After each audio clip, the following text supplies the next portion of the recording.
Hello दोस्तों, अस्सलाम वालेकुम। कैसे हैं आप लोग? उम्मीद करता हूँ बहुत अच्छे होंगे। तो आज की वीडियो में मैं कुछ टिप्स देने वाला हूँ आप लोगों को कि आप किस तरह से अपने स्किल को डेवलप करें। और सऊदी अरबिया में अगर आप जॉब करना चाहते हैं, अच्छे पैसे कमाना चाहते हैं, तो वो उन कुछ स्किल्स जो हैं जो जिनको मैं बताऊंगा, और उसको सीख कर आप बहुत ही शॉर्ट टाइम में और सऊदी अरब में आ सकते हो आप। तो चलिए, अगर आपने मेरे चैनल पे अभी नए हो तो आप चैनल को सब्सक्राइब कर सकते हो। वीडियो पसंद आए तो लाइक करें और दोस्तों के साथ शेयर ज़रूर करें। तो चलिए स्टार्ट करते हैं। देखिए, मैं जो अभी कोर्स बताने वाला हूँ, जो स्किल के बारे में बताने वाला हूँ, वो 10th से मैं शुरू करूँगा, हाई स्कूल से शुरू करूँगा और बीटेक तक, ग्रेजुएशन तक जाऊँगा। तो किस किस क्वालिफ़िकेशन का क्या लेवल है और क्या किस लेवल पे क्या किस क्वालिफ़िकेशन पे जो बंदे को जो कोर्सेज़ हैं, जो वो कौन से कोर्सेज़ हैं जिसको बंदे को करना चाहिए। जैसे कि हाई स्कूल अगर किसी ने कर लिया, या इंटर कर लिया, या आईटीआई डिप्लोमा कर लिया, बीटेक कर लिया, उनको कौन कौन से कोर्सेज़ करने चाहिए ये मैं बताऊंगा। जिसकी ज़्यादा डिमांड है यहाँ सऊदी अरब में या gulf, all over the gulf country. तो सबसे पहले स्टार्ट करते हैं हाई स्कूल, जिसको 10th भी कहा जाता है। HSC higher, SSC senior secondary school, intermediate, and HSC higher secondary school. तो इसको मैं अगर कहूँ तो जिन लोगों ने हाई स्कूल पास कर ली है, हाई स्कूल पास कर ली है बोर्ड एग्जामिनेशन से, तो उनको कोई ना कोई स्किल सीख लेना चाहिए। जैसे जैसे मैं बताऊं तो प्लम्बिंग का काम का सीख लो, इलेक्ट्रिकल का काम सीख लो, या एचवीएसी का काम सीख लो आप। तो ये देखो, ये फायर फाइटिंग टेक्नीशियन भी है, लेकिन इसको मैं इसमें कंसिडर नहीं कर रहा हूँ। मेन 3 डिसिप्लिन है, 3 स्कोप है जो मेन है। जो इलेक्ट्रिकल फील्ड में है, जो इलेक्ट्रिशियन बन सकता है बंदा हाई स्कूल के पास बाद। और दूसरा ये प्लम्बर है, या तो आप प्लम्बर बन जाओ, प्लम्बर का काम सीख लो, या फिर एसी टेक्नीशियन बन जाओ। ये 3 कैटेगरीज हैं हाई स्कूल के बाद आप कर सकते हो।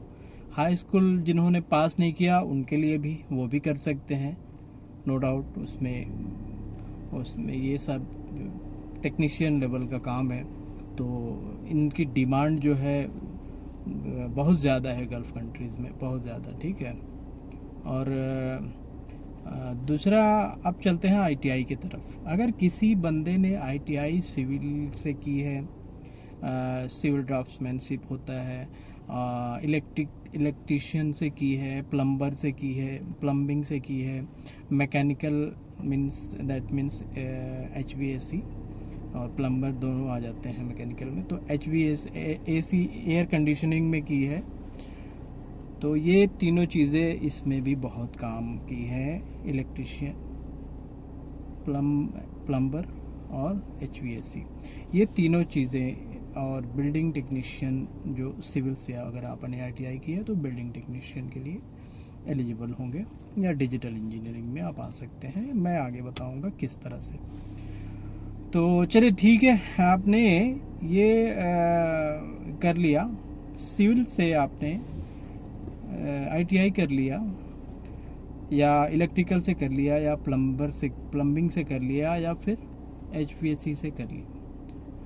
उसके बाद अब आप सोच रहे होंगे हाई स्कूल के बाद भी मैं यही कोर्स बता रहा हूँ, आईटीआई प्लम्बर और इलेक्ट्रिशियन एचवीएसी, और आईटीआई के बाद भी यही बता रहा हूँ। हाँ जी, बिल्कुल।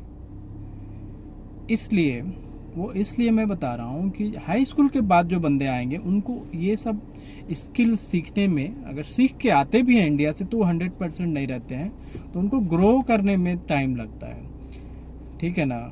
अनक्वालिफाइड एक तरह से होते हैं वो स्किल्स उनको, वो कहीं किसी दुकान पे रह के या किसी छोटे मोटे कंपनी में किसी ठेकेदार के साथ रह के काम सीख के आते हैं। लेकिन ये जो आईटीआई किए होते हैं ना बंदे, ये बिलीव मी गाइस, ये स्किल इनका इतना स्ट्रांग होता है कि अच्छे अच्छे इंजीनियर को मात देते हैं ये लोग। तो इनकी क्वालिफिकेशन और माइंड सेट ऐसा डेवलप होता है, इनका टेक्निकल स्किल जो इसे बोलते हैं इस तरह से डेवलप होता है कि अगर ये ITI करके तुरंत भी आ जाते हैं गल्फ कंट्रीज में, तो यहाँ 1 साल के अंदर ये ऊपर जाने का इनका 100% चांसेस होता है, ऊपर चले जाते हैं ये। ऊपर मतलब कि प्रमोशन, ये ऊपर वो वाला मत समझना आप, प्रमोशन के लिए मैं यहाँ पे कंसीडर कर रहा हूँ ऊपर जाना, मतलब प्रमोशन हो जाता है इनका 1-1.5 साल में, 2 साल में ही सॉरी इनका प्रमोशन का चांसेस होता है, बहुत ज़्यादा हाई होता है चांसेस। और in comparison to high school जो करके बंदा आ रहा है तो उसको 4 साल, 5 साल, 6 साल लग जाते हैं, इवन 10-10 साल मैंने देखा है कि वो बंदा वहीं पे रह जाता है। ठीक है, तो ये है ITI और 10th में डिफरेंस।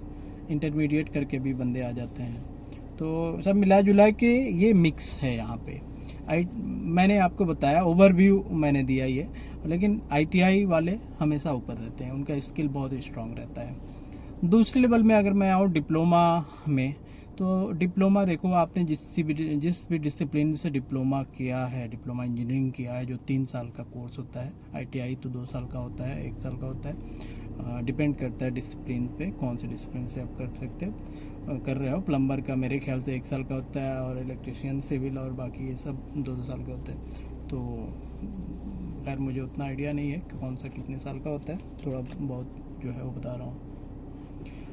ठीक है, और अगर आप डिप्लोमा इंजीनियरिंग कर रहे हो जो कि 3 साल का पॉलिटेक्निक का कोर्स है, तो आप सिविल से कर लो, मैकेनिकल से कर लो, इलेक्ट्रिकल से कर लो, कंप्यूटर साइंस से कर लो, किसी भी डिसिप्लिन से कर लो। उसके बाद से आपको जॉब ढूंढनी है, तो जॉब ढूंढने से पहले आप क्या करोगे, देखो आप फॉर एग्जांपल आपने डिप्लोमा सिविल से कर ली, डिप्लोमा इन सिविल इंजीनियरिंग कर ली, कंप्लीट कर ली 3 साल, और उसके बाद से क्या करना है, तुरंत बंदे क्या करते हैं, जॉब ढूंढना शुरू कर देते हैं। तुरंत जॉब ना ढूंढें आप थोड़ा सा अपने आप को टाइम निकालें अपने आप में, और थोड़ा एक और स्किल सीखें आप।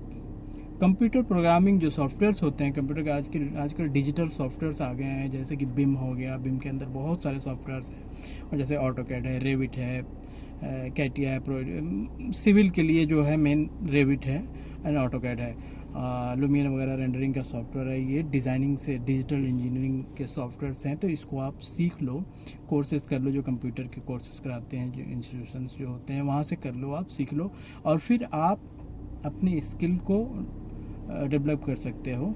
ये सीख कर अपने स्किल को डेवलप कर सकते हो, और अच्छी सैलरी, अच्छे पैकेज पे आ सकते हो। यहीं अगर कोई बंदा ये सारे कोर्सेज नहीं करता और डिप्लोमा इंजीनियरिंग के बाद डायरेक्ट जॉब करने जाता है, तो वो किस फील्ड में जाएगा, देखिए वो तो या तो सिविल ये साइट पे जाएगा किसी इंस्पेक्टर में, या फिर इसमें जाएगा